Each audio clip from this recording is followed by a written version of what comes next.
They hired an obedient engineer. He rewrote their fate. The first drop of Aetherline shimmered like liquid lightning, pulsing in its containment tube. It promised power. It promised knowledge.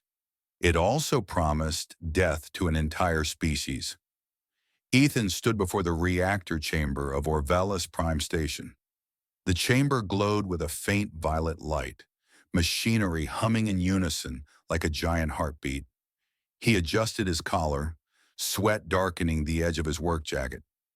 Around him, guards with polished exo-rifles scanned the deck. Their helmets carried mirrored visors, making them look more like machines than men. The chief overseer, a man named Velas, approached. His suit was lined with gold fiber, an open display of status. His smile was thin, cutting. "You are the new contract engineer. Biochemist, isn't it?" His voice echoed across the steel hall, smooth and mocking at once. "Yes," Ethan said, his tone steady. "I studied biochemical neurology on the Outer Rim. The Orvelis board contracted me to optimize Aetherline output. They say I can make the extraction more efficient." Velas gestured to the reactor. "This station bleeds the Felari. Without it, our empire stalls. You do your work well, and you will be remembered. Fail, and you will vanish. Simple enough." The words clung like a blade. Ethan kept his face neutral. He signed the contract yesterday, knowing he had little choice. Debt and exile had pushed him here. But as the hum of the chamber grew louder, he sensed the truth hidden beneath the numbers and promises. Through the observation glass, he saw them. Felari, the source of Aetherline, is bound within translucent pods. Their forms shimmered with faint light, almost human in shape but thinner, taller, with crystalline strands woven into their skin. They did not scream. Their eyes glowed faint purple, watching, unblinking. A guard laughed under his breath. "Cattle with memories," he muttered. Ethan forced himself not to react. Instead, he adjusted his data pad and began scanning output streams. The readings spiked, dipped, then stabilized in jagged rhythm. Something in the data felt wrong. It wasn't just bioextraction. It was patterned, almost linguistic. Velas snapped his fingers. "Engineer, the board wants efficiency to be raised by 10% within the cycle. You have clearance to dissect any specimen if needed. Report to me daily." "Yes, Overseer." Ethan bowed slightly, concealing the storm in his chest. When Velas walked away, Ethan turned back toward the glass. The Felari watched him, their eyes glowing like amethyst fires. For a moment he felt as if they were not prisoners at all, but judges weighing him in silence. That night in his assigned quarters, Ethan replayed the data streams. Each pulse of Aetherline contained not random energy but sequences, bursts, pauses, cascades of light, patterns. He whispered to himself, "Not fluid, not just chemistry. This is a language." The walls were thin. He kept his voice low. If Orvelis Prime suspected his discovery, he would not survive long. The next shift brought him closer to the source. In the lower decks, where guards were fewer, Ethan examined the containment pods. One pod hissed open, releasing a dim vapor. Inside, a Felari female floated. Her limbs were long, her skin a pale blue sheen, and her hair shimmered like woven silver. Her eyes opened slowly. She did not cry out. She looked at him directly. Ethan whispered, "Do you understand me?" The Felari tilted her head, then pressed one glowing hand against the glass. The reactor behind them pulsed, and Ethan's wrist scanner lit up. Sequences formed again, bursts of violet, flowing like words. A guard's boots clanged down the hall. Ethan quickly adjusted his tools, pretending to recalibrate. The guard paused, glanced in, then moved on. Ethan exhaled slowly. He looked back at the Felari. She was still staring. Then faintly, she tapped her fingers against the glass in rhythmic pulses. 3, pause, 2, pause, 3 again. The same sequence his scanner had displayed. It wasn't random. She was speaking. Later, Ethan returned to his quarters with the pattern carved into memory.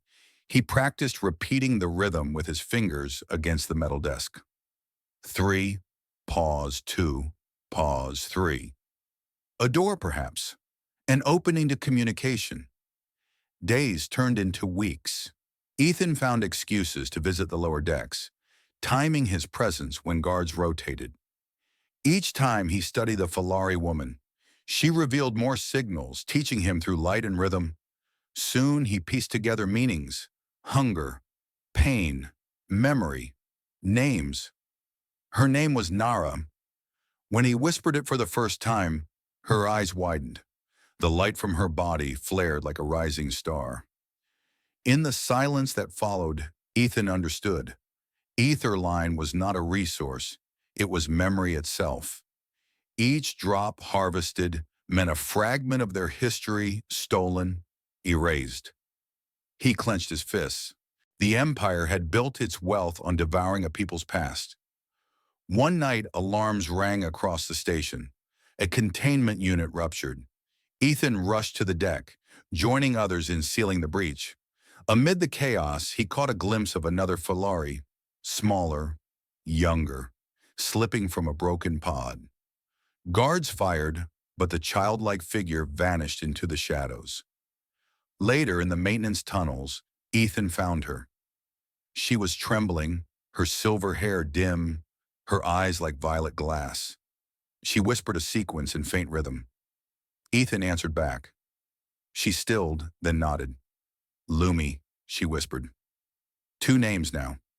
Nara, the alpha. Lumi, the child. Both are locked in chains of memory extraction. When Ethan returned to his quarters, he stared at the glowing interface of his data pad. The contract he signed stared back at him, filled with clauses about loyalty and silence. But his mind replayed Nara's eyes, Lumi's trembling voice. He whispered, if Aetherline is memory, then Orvalis Prime is a machine of erasure, and I am the engineer asked to perfect it. His hands shook, but his resolve hardened. He opened the core code of the extraction system.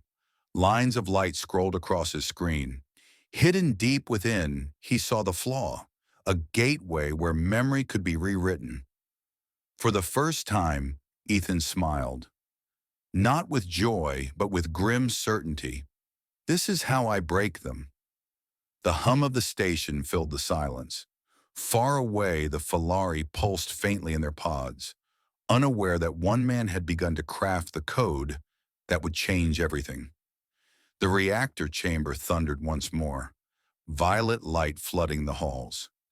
Ethan closed his eyes, letting the sound burn into him. He was no longer just an engineer.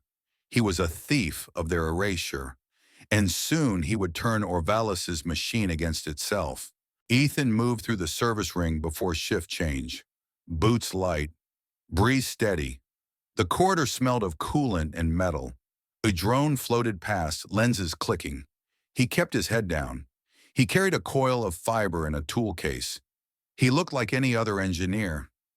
Inside the case sat a folded sheet of sensor mesh and a small tuner built from scrap. He reached the lower decks. The hum deepened. The containment pods pulsed. A soft violet glow rolled over the glass. Guards talked near the lift. Ethan slipped into a maintenance crawl. He slid the grate and dropped into the narrow space. Darkness pressed close. He crawled forward. The mesh in his case rattled once. He stopped until the echo died. He emerged into an alcove behind the observation bay. The glass wall stood 1 meter away. Felari forms floated beyond. His eyes found the tall figure with silver hair. Nara. She looked calm.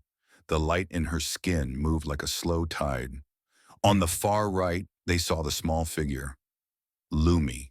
She clung to the inner rim of the pod and watched the guards through half-closed eyes. Ethan unrolled the sensor mesh. He tapped the tuner. A needle flicked. The mesh whispered as it bonded with the metal. He spoke softly. Nara. Lumi. Listen to my rhythm. He tapped the grate. 2. Pause. 3. Pause. 2. Their glow brightened in response. The sound of boots rolled by again. Ethan froze. The guards paused near the door. One laughed.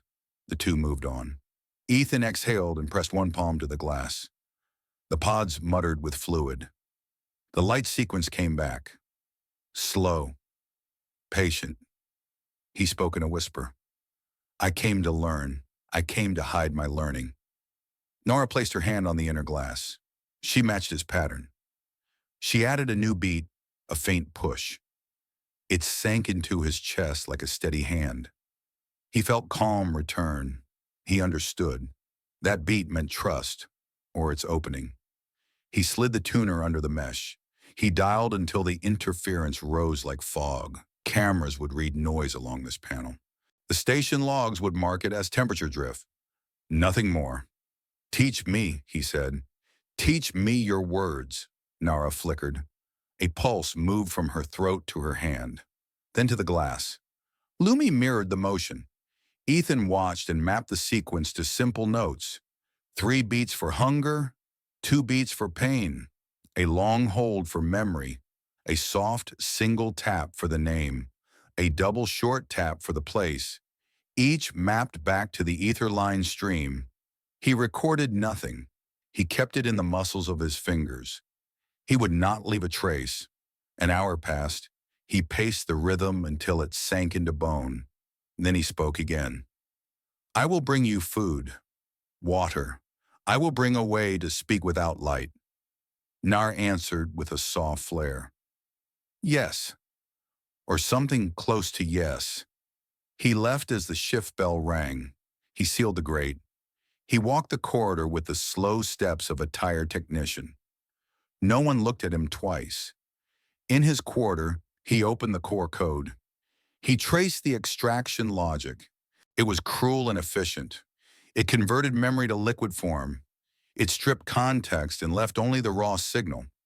He knew how to raise yield. He also saw how to twist the output. He studied the fault from before, the line of code that could be written instead of read. He could not push a full false memory yet. He lacked the grammar. He needed a full vocabulary first. He packed a ration bar and 2 water pouches. He hid them in a vent near the alcove.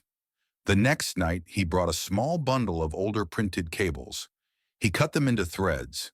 He wove a crude glove. He coated the glove with a thin layer of gel that conducted heat and a faint current. He clipped a micro motor at the wrist, a tiny pulse generator. It could talk to glass. He returned to the alcove and waited. When the patrol moved past, he slipped the glove on. He set the motor to a low cycle. The glove hummed. He pressed his palm to the glass and sent a simple phrase. I will feed you. Lumi lifted her hand. She pressed her palm where his lay. Her glow warmed. The water pouch slid through the small service slot at the base of the pod. The slot existed for an emergency flush. It was not supposed to open for prisoners. Ethan had overrode it with a small relay and a patch line to the waste system. It looked like an error on paper, a brief loop. The water flowed in. Lumi drank. She smiled. It was small. It cut him. Nara did not take food. She sent a long, steady tone. Watch. The guards grew suspicious when feed rates shifted. He understood. He pulled his hand away. He shifted the slot to a slow drip. It would look like condensation. Lumi nodded. Her eyes closed.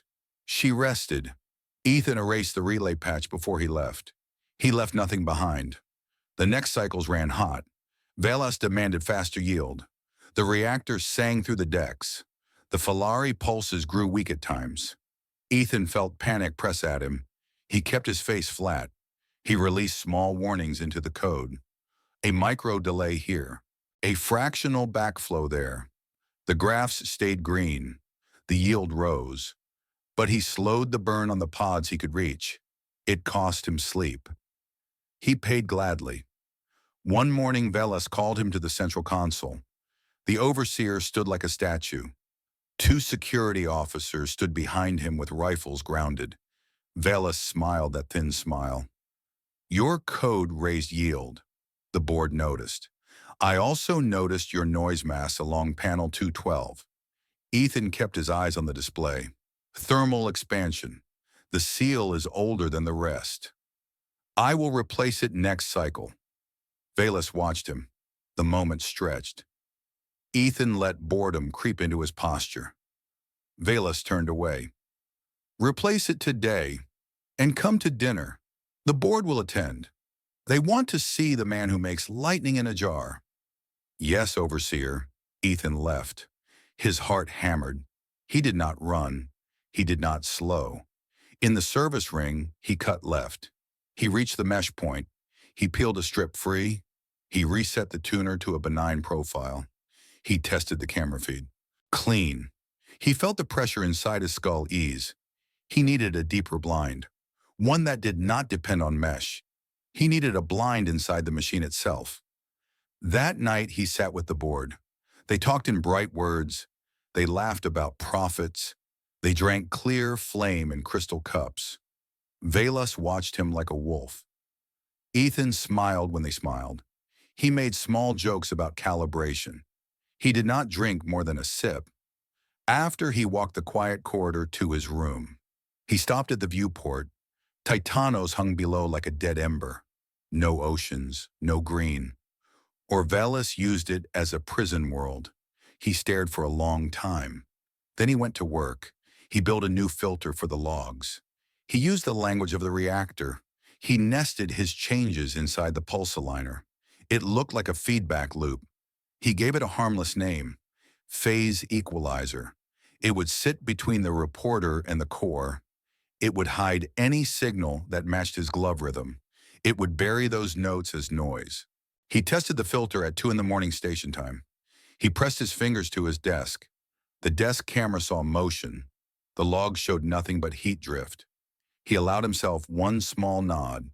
He had a blind spot inside his heart now. He returned to the lower deck. He slid into the alcove. He pressed his palm to the glass and spoke.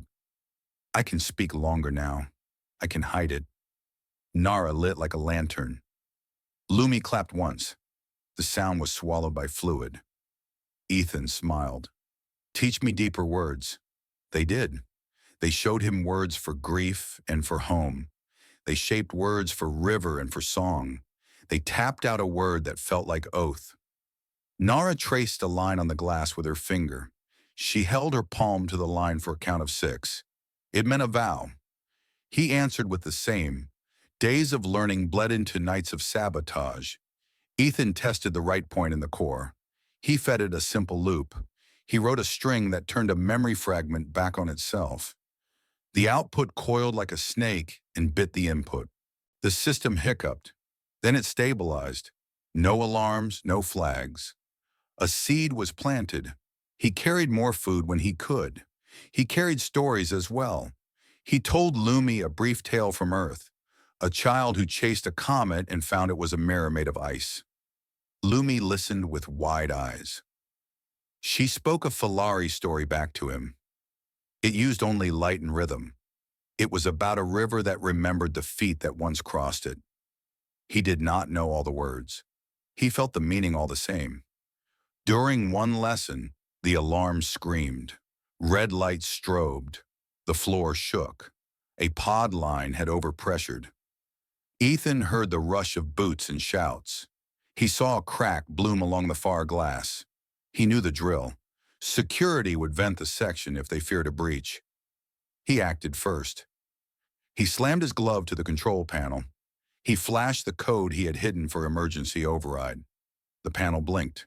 The pressure dropped a notch, enough to keep the glass from shattering. He shouted over the intercom.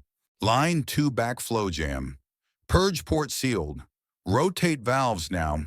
He poured confidence into the tone. The ops team complied through reflex. Valves spun. The pressure eased. The alarms cooled to a steady pulse. Velas arrived a minute later. He saw Ethan at the panel. He clapped once. It was soft. It still felt like a blow. Well done. You saved yield. Ethan kept his gaze professional. The maintenance backlog caused the jam. I will write a report. We need to update the seals. Do that, Velas said, and keep doing what you do. Velas left. Ethan sagged a fraction. Nara stared at him through the glass. She tapped a slow word. Respect. He was not sure he deserved it. He nodded once. Lumi pressed her hand to the glass in a silent thanks. The hours after the incident ran cold. Security doubled patrols. Cameras watched every angle. Ethan shortened lessons. He waited 3 days. He forced patience on himself. On the 4th night, he returned with a coil of black filament. He formed a loop in his hands. He set it on the glass. It stuck and drank the faint light. He spoke through the loop. It carried his rhythm deeper. He felt it like a tug in his bones. I am close, he said. I can write a memory into the stream. I can change what the users feel. I can make them walk what you walked. Nara held his gaze. She spoke a long word that took all the air in his chest to hear. He felt it break and build at once. It meant careful. It meant ready. It meant do not fail. I will not fail, he said. He left through the crawl. He reached the lift. The doors slid open. Vela stood inside. The overseer smiled. Come, Vela said. Walk with me. They moved down the spine corridor. Windows showed the reactor core. It pulsed like a giant heart. Velas kept his hands behind his back. I like men who solve problems, Velas said. I do not like men who create new ones. I ran a trace. It led to panel 212. Again. Ethan kept his eyes on the view. Thermal expansion. The weld is bent. I said this before. I scheduled a replacement. Vela slowed. The silence stretched. If you are hiding something, Vela said, I will find it. You will not like that day. Ethan nodded once. There is nothing to find, he said. Velas watched him. Then he smiled again. Keep the yield steady. Keep my station calm. The overseer turned away. Ethan stood alone with the pulse of the core under his feet. He felt the fear crawl up his spine. He let it pass. He let resolve take its place. He went back to his room.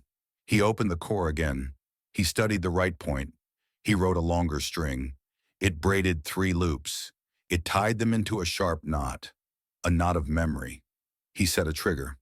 If a user touched Aetherline, the knot would pull tight.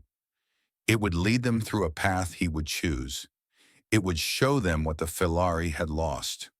It would show them the hands that took it. He leaned back. His eyes burned. He closed them for a breath. He saw Nara. He saw Lumi. He saw Titanos like a dead ember below. He opened his eyes. He set the code in place. He sealed the loop. He whispered to the empty room. Next, I make them see. The station vibrated with the churn of its great engines. Ethan lay awake, listening to the distant hum as though it were a predator's growl stalking the corridors. The code knot he had planted in the Aetherline system pulsed at the edge of his mind. It was dormant, waiting. He sat at his desk. The datapad glowed faintly blue against his face. He ran a diagnostic on the yield channels. Every report came back green. No alarms. The system believed itself stable. Good. That meant the knot was invisible. Now he needed a test. He slipped the glove on and keyed a private loop. The screen filled with flowing symbols. He pushed a small fragment of Felari memory into the knot. Not much, just a sliver he had copied during the rupture. A child's view, a soft field, the sound of crystalline trees in the inn. It lasted 3 seconds, no more. He tagged it with an access trigger. Then he closed the knot and sat. The door chime sounded. Ethan jumped. He swept the screen black with one hand and pulled a data spool into view. The door slid open. A junior tech stood there holding a tool case. Engineer Ethan, Overseer Velas requests immediate review of the West Chamber conduits. Ethan forced a calm nod. I'll attend now. The tech saluted stiffly and left. Ethan locked the datapad and followed. His steps felt like they carried fire. The West Chamber smelled of burnt ozone. Sparks sprayed from a ruptured conduit. Guards barked orders at drones to weld the breach. Velas stood with his hands folded, calm among the Cethans. There you are, Velas said without turning. Your optimization seems to stress the hardware. Interesting side effect. Ethan dropped to one knee and scanned the conduit. The flow readout showed spike in recoil. His knot should not have touched hardware unless the memory fragment itself resonated through the system. Velas finally looked at him. Explain. Ethan held his breath a moment, then said, Yield is rising faster than designed. The conduits were built for slow burn. I'll stabilize the flow regulators to spread the surge. It will not repeat. Velas studied him in silence. Then he gave a single nod. Do it. Ethan worked the tools fast, keeping his movements precise. He bled off the surge into dummy coils, masking the resonance as a structural fault. When the alarms faded, Velas spoke again. The board grows curious about you, engineer. You make my station sing, but some songs are dangerous. I understand, Ethan said. I hope so, Velas murmured and walked away. That night, Ethan returned to the alcove. Nara and Lumi floated beyond the glass, their bodies dim with exhaustion. Ethan tapped the glove. I tried a rewrite, he whispered. A small one. Nara's eyes flickered open. Her glow pulsed in rhythm. Show. Ethan replayed the knot. A ripple of light passed through the glass. For 3 seconds, the chamber filled with alien sound, the whisper of crystalline leaves. Lumi gasped, her small hands reaching for the vision. Nara's glow flared sharply. You saw it, Ethan said. Nara pressed both hands to the glass, her rhythm urgent. Memory returns. Yes. But it is fragile, Ethan said. It strains the system. I need to weave it stronger. Lumi tapped a quick pattern. Ethan read it clumsily, but caught the word. Hope. He smiled faintly. Hope, yes. But danger too. Footsteps thundered down the corridor. Ethan pulled his glove away and shut the panel. Guards marched past, rifles at the ready. They didn't even glance at him. Crouched in the shadows, tools in hand. Another narrow escape. When the echoes died, Ethan turned back to the glass. Nara's eyes still burned into him. He raised his hand in silence, then left. Over the next day, he refined the knot. He learned to compress the fragments, threading them like beads so they flowed without stressing the conduits. He built a hidden index, a memory map that only his glove could unlock. Each night, he tests himself. He fed a sliver of Felari history into the knot and touched it. The visions came sharply, burning his mind. He staggered against his bunk as images flared, hands weaving crystal fiber, voices chanting in strange harmony, children tracing light across river stones. He gasped, shaking. When it ended, he lay still. His own memories felt blurred at the edges, as though another life had fused to his. Ethan staggered against his desk, breath ragged. The vision still burned in his mind, fields of silver grass, voices in harmony, children laughing beneath crystalline trees. But buried in the flow was something else, a fragment not of Felari songs but of cold human speech. Orders barked in an old dialect, coordinates, prisoner designations. His hands trembled as he ran the sequence through his scanner, cross-matching genetic markers from the Felari tissue samples he had taken weeks before. The results flared red. Homo sapiens base code detected. Extensive splices overlaid for memory conduction, skeletal elongation, and dermal crystallization. Ethan whispered, horrified, "They're human, modified, prisoners turned into vessels." The truth crashed into him. The Felari were not a separate species at all. They were the descendants of human captives, engineered generations ago to serve as living reservoirs of memory. Velas had not only stolen their history, but it had rewritten their very existence. He pressed his forehead against the desk, bile rising.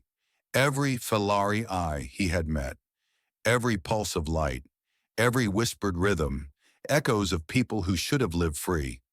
When he returned to the alcove that night, his voice broke as he pressed his palm to the glass. "You were us," he whispered, They made you forget, but I remember now, and I swear, I will make the galaxy remember too. Nara's glow deepened. Lumi tapped a slow, aching rhythm. The word carried through the glass, heavy and undeniable. Truth. The Felari were not just cattle. They were a people with songs, with love, with grief. And Orvelis devoured them drop by drop. Ethan clenched his fists. He would give their tormentors more than songs. He would give them nightmares. Vela summoned him again, this time to the observation deck, high above the reactor. The overseer stood with two board members, cloaked in white silk. They watched Felari pods glimmer in neat rows far below. "Engineer," one board member said, his voice oily. "We hear yield has risen 15%. Remarkable." "Yes," Ethan said carefully. Vela smiled thinly. "Demonstrate. Extract a vial." Ethan's heart pounded. The knot was still inside the system. If they tested now, he approached the console. His fingers danced, masking the index with a secondary buffer. He routed the flow to a clean channel. He prayed it would hold. The vial is filled. Pale violet liquid shimmered inside. The board member plucked it up and swirled it. "Beautiful. It almost glows with thought." He sipped from a thin straw. His eyes widened. "What did you see?" Velas asked. The board member blinked rapidly. "A field, a wind, trees like crystal. Strange, but vivid." Ethan froze. The knot had slipped through. The man had tasted Felari's memory. Velas tilted his head. His eyes cut toward Ethan. "Unexpected," the overseer said softly.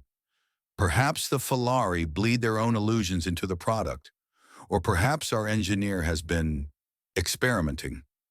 Ethan forced his voice to be calm. "The resonance I described, it leaks fragments. Harmless. I can filter them if required." Velas studied him for a long, sharp moment. Then he turned to the board members. "See? The man solves problems before they exist." The board member laughed. "Keep him. He makes your cattle sing." They left. Ethan remained at the console, sweat soaking his back. He had been seconds from discovery. Yet even under threat, his knot had done its work. A human had seen Felari's memory, and even a sliver had unsettled him. Ethan walked back to his quarters with a new thought burning. If fragments could break through so easily, what would happen when he unleashed the whole stream? In the alcove that night, he pressed his palm to the glass. "I tested on them," he whispered. "They saw your world, just for a breath." Nora's glow trembled. She tapped one long phrase, hard and fast. Ethan strained to follow. The meaning hit him like a hammer. "Weapon." "Yes," Ethan said, his voice shaking. "We make memory a weapon. We make them drink what they did to you." Lumi pressed her tiny hand against the glass. She tapped a single word, bright and clear. "Fight." Ethan closed his eyes. He heard the hum of the reactor, the heartbeat of the machine.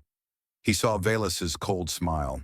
He felt the knot pulsing in the code, ready to bloom. "Yes," Ethan whispered back.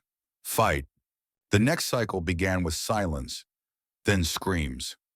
Ethan was in the reactor bay when it happened. A shipment of Aetherline had been routed to the officers' lounge for testing. The overseer's aides sampled it first, sipping as if it were fine wine. Then their faces twisted. One dropped his glass. It shattered against the polished deck. Another clutched at his chest, eyes wild as though something invisible had struck him. "Security!" someone shouted. The aides convulsed, crying words that made no sense. "Children! Fire! Chains!" They clawed at the air, voices breaking. One vomited violet fluid onto the tiles. The guards leveled rifles at them, unsure whether to restrain or kill. The overseer Velas barked, "Hold! Contain them!" Ethan stood among the engineers, pretending confusion. But inside, his chest burned with savage triumph. The knot had opened. The users were not drinking power. They were drinking crimes. Velas's gaze flicked across the room. His eyes lingered on Ethan for one heartbeat, then moved on. The overseer gave no orders about him. That silence felt sharper than accusation. Within hours, a dozen more officers collapsed in the barracks after consuming Aetherline. Some screamed of being bound in pods. Others wept like children, begging for a past they could not name. Doctors scanned them and found no poison, no pathogen. Only the mind breaking itself against memory it should never hold. Rumors ran fast through the station. The Felari were cursed. The liquid was haunted. Some whispered that the Empire had angered the dead. Velas kept his calm face, but Ethan saw the cracks. The overseer paced the command deck more often, snapping at subordinates. He ordered triple tests on the reactors. Nothing showed wrong, but every new batch of Aetherline carried the same sting. Drinkers relived fragments of slaughter. They felt the heat of Titanos' sun. They tasted the ash of burned villages. They saw Felari children dragged into pods, and Ethan watched the fear spread like fire through dry grass. That night in the alcove, he pressed his palm to the glass. Nara's glow was faint, drained by endless siphoning. Lumi clung to her side, eyes heavy. "It works," Ethan whispered. "They see you now. Every drop they steal becomes a curse on their tongues." Nara tapped a long phrase. Ethan translated slowly, fumbling but sure. "They will fear their own thirst." "Yes," Ethan said. "Fear will break them before any blade." Lumi tapped quick patterns, impatient. Ethan caught the meaning. "Free us. Now." His throat tightened. He shook his head. "Not yet. Security is sharp. They will slaughter you if you rise now. We must wait until the fear blinds them." Nara pulsed dim light. Agreement, reluctant but steady. Ethan left them with a vow pressing against his ribs. When the moment came, he would tear the station open. Days turned to weeks. Reports arrived from beyond the station. Orvella's fleet crews complained of strange visions after Aetherline use. Some pilots froze mid-flight, screaming about chains. Others muttered of rivers that remembered footsteps. Entire squads requested grounding. Velas grew harsher. He executed a captain who hesitated at orders. He told the board that fear was weakness. But Ethan saw the flicker in his eyes. The overseer had not touched the liquid since the first incident. The knot in the system grew stronger. Ethan wove atrocity after atrocity into the stream. He built pathways that forced users to walk every cruelty committed on Titanos. No officer could escape it. No soldier could drink without choking on guilt. Still, he knew fear alone would not topple an empire. The Felari needed fire. They needed a signal. It came from Lumi. Ethan arrived at the alcove to find the child beating her small fists against the pod glass. Her glow blazed bright, frantic. She tapped so fast it stung his ears. Ethan struggled to keep up, but the message cut sharply. "We are more than memory. We can burn them from the inside." He stared, breath caught. "How?" Lumi pressed her hands flat. Her skin shimmered like lightning trapped in water. The fluid around her began to vibrate. Nara seized her wrist, trying to calm her, but the glow spread. Ethan's scanner flared with warnings. The Felari were not just passive vessels. They could channel their own memory into resonance. Aetherline wasn't just harvested, it could be weaponized. Lumi collapsed, drained. Nara caught her and stared at Ethan through the glass. Her rhythm was slow, heavy. "She is young, but she is right." Ethan clenched his fists. "Then we strike together. I will open the pods. You will carry the storm." Nara's eyes blazed. The next shift, Ethan walked calmly through the control deck. Velas stood at the console, reviewing another report of madness among officers. "Engineer," Velas said, "explain why yield rises but morale collapses." Ethan bowed his head. "Because yield is not enough. Aetherline carries truth. Truth leaks, overseer." Velas's eyes narrowed. "You speak too freely." "Perhaps," Ethan said softly. But perhaps truth has teeth. Vela studied him, lips pressed thin. If I find you are behind this, Ethan met his gaze without flinching, then you will already be too late. For the first time, Velas looked uncertain. That night, Ethan returned to his quarters. He opened the reactor's master code. His fingers flew, planting the final command. When triggered, every pod would cycle open. Not a slow release, an eruption. Felari would flood the decks. He set the trigger to his glove rhythm. 3, pause, 2, pause, 3. Then he sat back, chest heaving. The rebellion had its spark. All it needed now was fire. The station fell quiet just before the storm. Ethan felt it in his. The hum of the reactor dulled. The chatter of guards thinned. A strange tension pressed against the steel corridors, like the air itself was holding its breath. He walked to the alcove with his tool case in hand. His glove was hidden inside. Nara waited behind the glass, her silver hair dim, her body weakened by endless siphoning. Lumi clung to her arm, glowing faint and restless. Ethan pressed his palm to the glass. The rhythm pulsed through his glove. 3, pause, 2, pause, 3. The trigger he had buried in the reactor's core answered. Deep in the station, valves hissed, seals clicked, alarms stayed silent. He had buried the override beneath fake diagnostics. The pods began to shake. Fluid bubbled and frothed inside them. Cracks spidered across containment glass. Guards shouted from the far deck, rushing to consoles. Warning lights flashed red, then blinked back to green as Ethan's mask suppressed them. The guards froze, uncertain, their systems lying to their eyes. Stay close, Ethan whispered. The first pod exploded. Violet liquid sprayed across the deck, steaming against steel. A Felari staggered free, his skin glowing faint blue, eyes burning with light. He screamed, not with voice, but with resonance. The air vibrated. A guard clutched his helmet, dropped to his knees, and convulsed. Another pod burst, then another. The bay became chaotic. Felari emerged like ghosts torn from chains, their bodies slick with Aetherline. Guards fired. Energy bolts lanced the air. Some Felari fell, but others raised their hands and turned memory into force. The blast bent midair, ricocheting back into the shooters. Nara's pod shattered. She stepped forward, tall and radiant, light spilling off her like fire. Lumi stumbled beside her, small but fierce. Together they pulsed a rhythm so strong that Ethan's glove buzzed with heat. The deck shook as resonance waves rippled outward. Screens burst into static. Lights blew. "Move!" Ethan shouted. He yanked the alcove grate aside and pulled them through.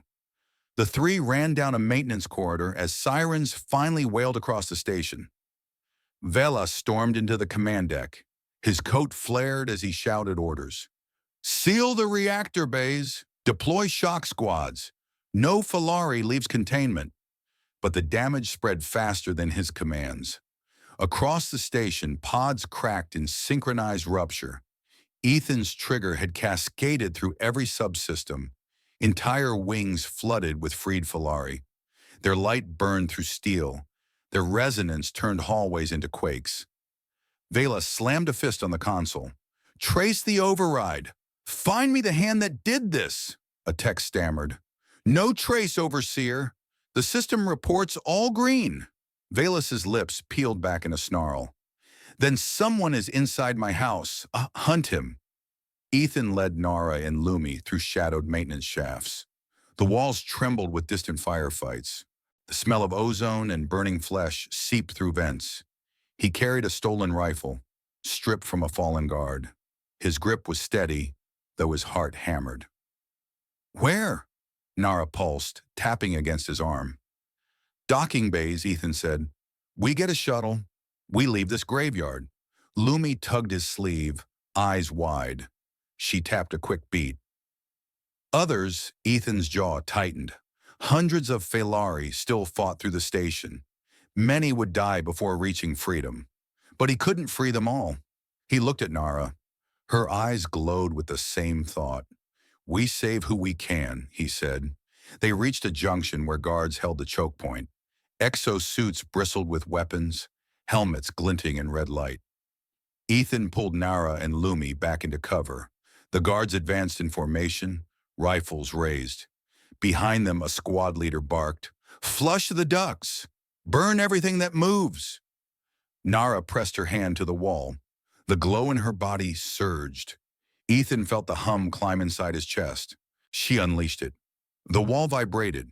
A soundless quake ripped the corridor. Guards staggered, helmets cracked, blood spilled from their ears.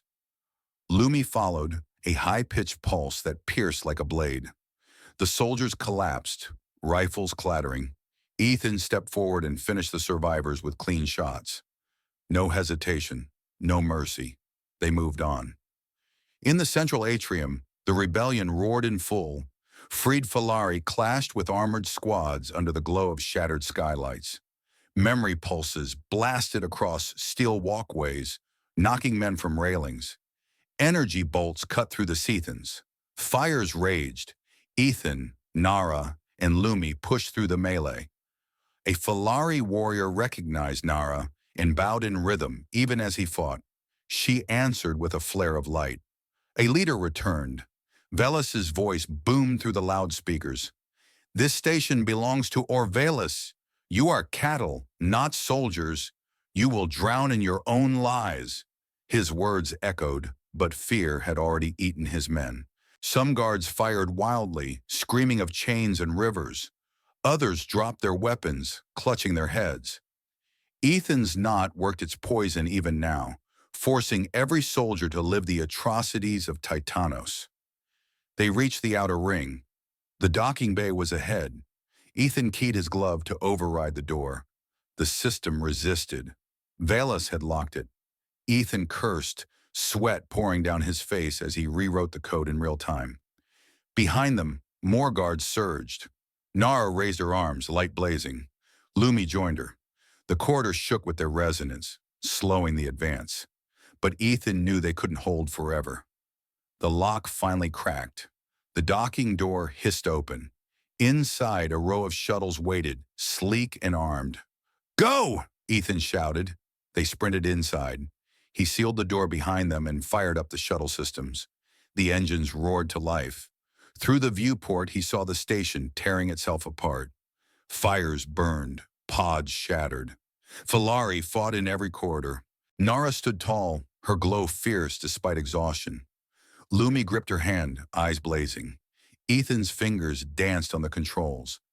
For the first time, the Empire's machine of erasure was bleeding, and it would not stop. The shuttle bay doors refused to open. Warning lights flashed crimson across the console. Ethan cursed and slammed his fist against the controls. The lockout was hardwired. Velas had sealed the entire ring. Static filled the loudspeakers. Then Velas's voice roared through the bay. "Engineer, you think you've outwitted me? This station is my fortress. You will not leave alive, and neither will your cattle." The deck shuddered as blast shields slammed shut across every viewport. Automated turrets unfolded from the ceiling, barrels swiveling toward the shuttle. Nara stepped forward, raising both hands. Her glow surged, light pouring from every strand of her hair. Lumi joined her, their resonance colliding in a single chord. The turrets hesitated, sensors glitching as the Felari waves scrambled their targeting. "Hold them!" Ethan shouted, ripping open the panel beneath the console. He shoved his glove inside, connecting directly to the shuttle's interface. The knot in the reactor's code was still alive, still humming inside the station. If he pushed it further, he could break Velas's command net entirely. But the risk... He pressed his palm to the circuit. 3. Pause. 2. Pause. 3. The shuttle screamed as systems overloaded. The entire station howled in reply. Screens across the bay flickered, showing fractured images. Felari villages burning, children torn from homes, soldiers laughing as pods sealed shut. The memories poured through every channel, unstoppable. Guards outside collapsed, clutching their helmets. Some screamed for forgiveness. Others tore at their armor, trying to rip the visions away. The turrets spasmed, targeting everything and nothing. Velas's voice cut through the Seathans, raw with fury. "You dare use their filth against us? I will burn you, Ethan. Burn you with the truth you worship." He appeared on the upper walkway, exosuit gleaming black, twin rifles mounted on his shoulders. His visor flared red as he leapt down to the deck. The floor boomed under his landing. Ethan jerked the rifle from its rack. "Nara, Lumi, cover me!" Velas charged. Bolts rained from his rifles, shredding the deck. Ethan rolled behind a crate, firing back. Nara unleashed a pulse that cracked the air, staggering Velas for a heartbeat. Lumi followed with a piercing note, but the exosuit absorbed it, dispersing the energy in a web of sparks. Velas laughed. "Your tricks end here." He fired again. Ethan dove, a bolt searing past his shoulder. The console behind him exploded. Shrapnel tore his arm, hot blood running. He gritted his teeth and shouted, "Now!" Nara and Lumi joined hands. Their glow ignited, a blinding storm of silver and violet. They poured resonance straight into Velas. The walkway trembled. Metal buckled under the force. Velas staggered, but his suit flared, absorbing the assault. "Pathetic," he snarled. He raised his rifles toward them. Ethan lunged from cover, firing a full burst. The rounds hammered Velas's visor. The glass cracked, one eye exposed. Velas roared and turned on him. "You were nothing, Ethan. A debtor. A cast-off. I gave you purpose, and you betray me for cattle?" Ethan wiped blood from his eyes, raised his rifle again. "Not cattle. People." He squeezed the trigger. The last bolt shattered Velas's visor completely.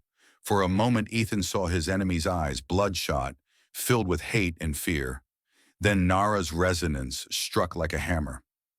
Lumi's cord followed, piercing through the suit. Velas screamed as memory itself flooded into him. Every atrocity, every crime, every chain he had overseen. His scream tore the air until his voice broke. The suit cracked. Energy arced wildly. Then it collapsed, taking Velas with it. Silence followed. Only the reactor's faint hum remained. Ethan staggered back to the shuttle console. His glove still hummed with power. The knot pulsed inside the reactor core, growing unstable. He had two choices: shut it down and flee, or unleash it fully. He looked at Nara and Lumi. They stood together, holding each other, their bodies still glowing with the storm, their eyes fixed on him, waiting, trusting. He set his palm against the console. "Let them remember," he whispered. The knot unraveled. The station convulsed. Every drop of Aetherline in storage ignited with memory, flooding into every connected mind across the fleet. Admirals, captains, soldiers, all of them were forced to walk Titanos' ash, to hear the Felari screams, to choke on the Empire's crimes.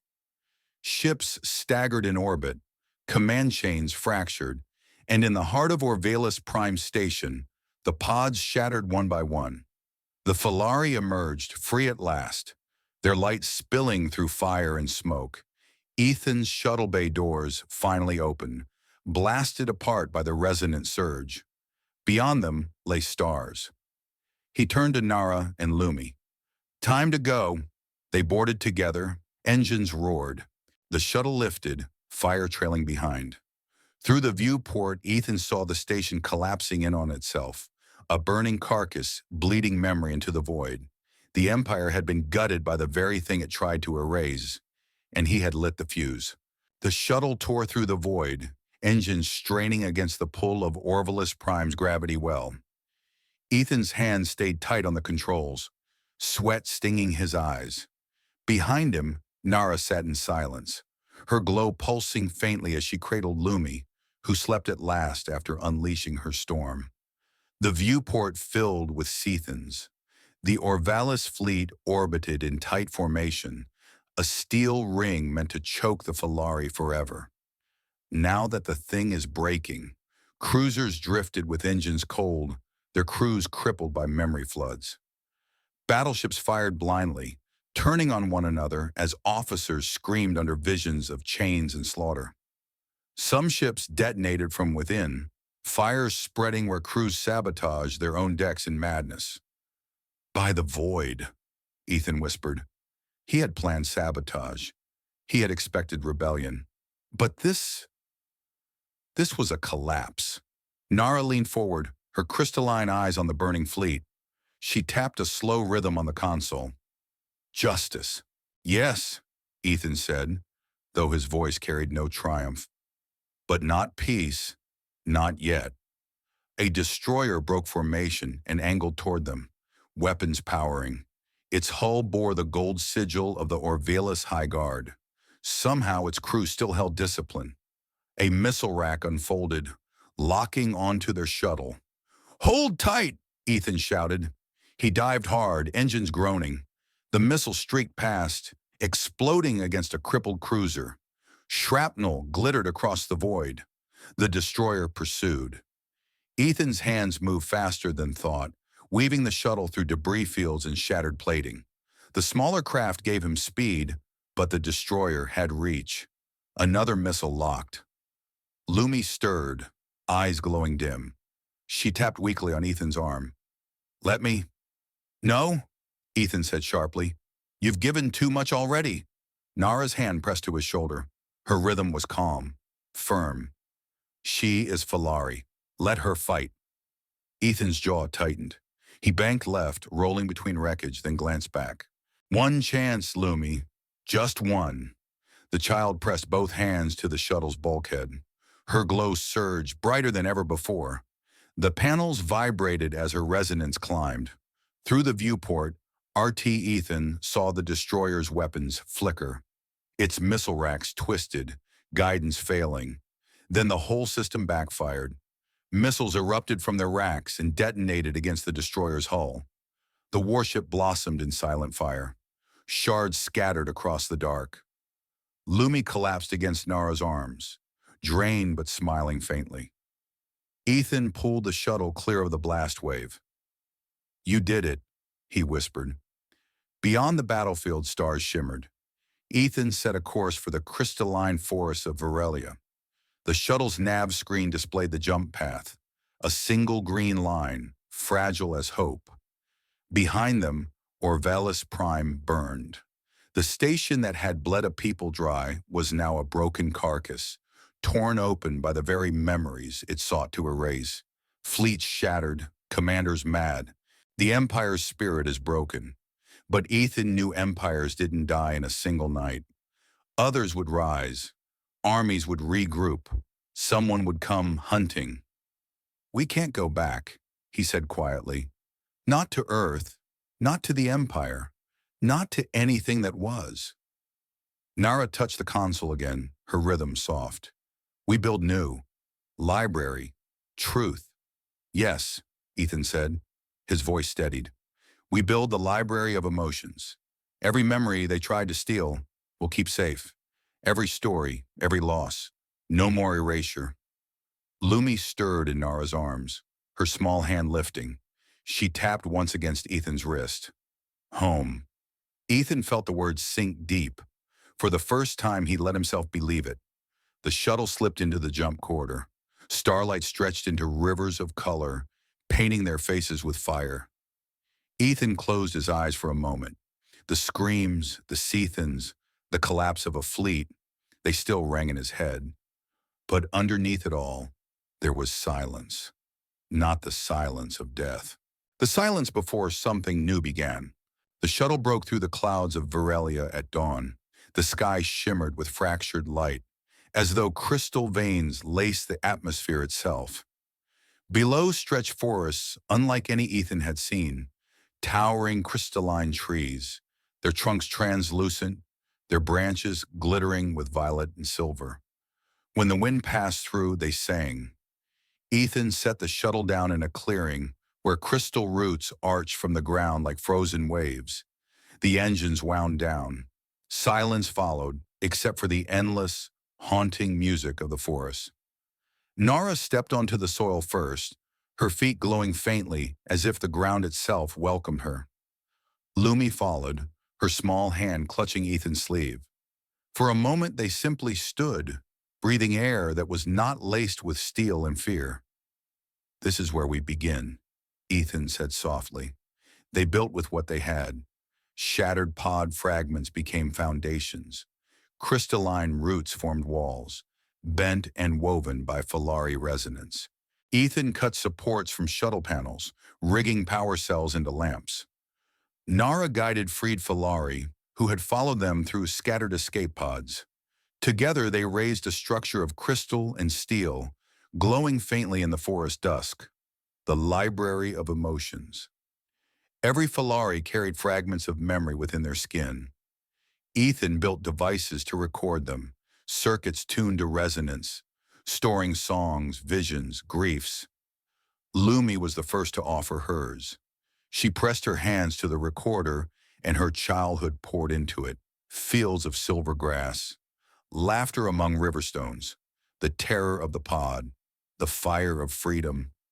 When the recording ended, the device glowed with her light, a memory saved, untouchable, never to be erased again. Others followed. One by one, the Felari stepped forward, preserving all that Orvelis had stolen. Ethan worked among them tirelessly, his calloused hands fitting wires, calibrating circuits, weaving code that would never again allow truth to be rewritten. Weeks passed. The Empire's reach faltered further. Rumors spread through the stars, fleets shattered, officers mad, Orvelis board members dragged into trials. Human settlers whispered of curses, of memories that could not be silenced. But in the heart of Varelia, silence reigned. Not the silence of despair, the silence of rebuilding. Nara stood with Ethan at the library's entrance, the structure glowing against the crystal forest. She tapped a rhythm against his arm. "You stayed." Ethan looked at her, tired but steady. "Yes, I stay." "You could return to your people," she pulsed. "My people erased you," Ethan answered. "If I go back, I am nothing but another ghost in their machine. Here I can protect what remains. Here I can help rebuild." Nara's glow warmed. Lumi darted between them, laughing as she traced light along the crystalline walls. For the first time since Titanos, she played like a child. That night, as the Felari gathered inside the library, Ethan stood before them. The crystalline walls reflected their glow until it seemed the forest itself was alive with light. He spoke, his voice low but clear. "They tried to cut your memories out, piece by piece, until you were nothing. They turned history into liquid, and identity into profit. But memory is the thread that binds us. Once severed, a people can vanish. Yet with even one thread, woven carefully, it can be reborn." He paused, looking at Lumi, then at Nara, then at the rows of freed Felari watching him. "They will come again. Maybe not tomorrow, maybe not this year, but they will. And when they do, we will not be shadows. We will be a people with history, with truth, with a library no empire can erase. I will stand with you, always." For a long moment, no one moved. Then Nara raised her hand and pulsed a rhythm against her chest. The Felari answered, light flashing in unison, filling the library with a sound like thunder turned to song. Ethan closed his eyes. For the first time since signing his contract on Orvelis Prime, he felt whole, not saved, not free of guilt, but bound to something greater than himself, a memory worth carrying. And so the Library of Emotions rose on Varelia, a beacon in the crystal forest, a promise carved from pain. The Empire's chains had broken, the Felari had endured, and Ethan, once an engineer of erasure, had become their guardian of memory.